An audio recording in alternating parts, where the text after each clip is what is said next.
انا العصب الحائر، الريس اللي ممشي الجسم ده كله على العجين ما يلخبطوش، من اول زغزغه القولون لحد دقه قلبك اللي بتفضحك. انا كابل الاتصالات اللي رابط مخك بكرشك، اي توتر في دماغك انا اللي بوصله لبطنك في ثانيه واخليك تجري على الحمام فورا. لولايا الاكله اللي كلتها دي كانت هتفضل محشوره في زورك. انا اللي بشغل الماتور وبقول للمعده يلا يا ست الكل اهرسي واهضمي. انا ملك الروقان، الجهاز الباراسمساوي ده اسمي الدلع. اول ما تسترخي بفرمل ضربات قلبك واخليك برنس في نفسك ومسترخي تماما ومبسوط. انا حمامه السلام اللي بتطفي حرائق الالتهابات، لو بطلت نرفزه هعرف اشتغل واخلي مناعتك حديد. اعمل لايك بقى عشان صحتك تهمنا جدا.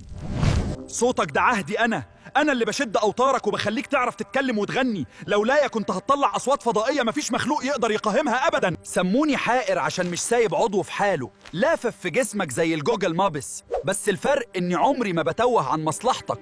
لما بتغسل وشك بميه ساقعه انت بتعمل لي ريستارت، ساعتها بفوق واقدر اهدي جسمك المشتعل ده في اقل من فانتو ثانيه يا بطل. انا اللي بوزع الطاقه وبصلح اللي باظ وانت نايم. انا القسطى اللي بيعمل صيانه دوريه لكل حته فيك وانت مش حاسس بيا. عرفت قيمتي؟ خد نفس عميق وسيبني اصلح لك الليله. انا العصب اللي حير العلماء بس شايلك في عيوني. خليك هادي عشان خاطري انا.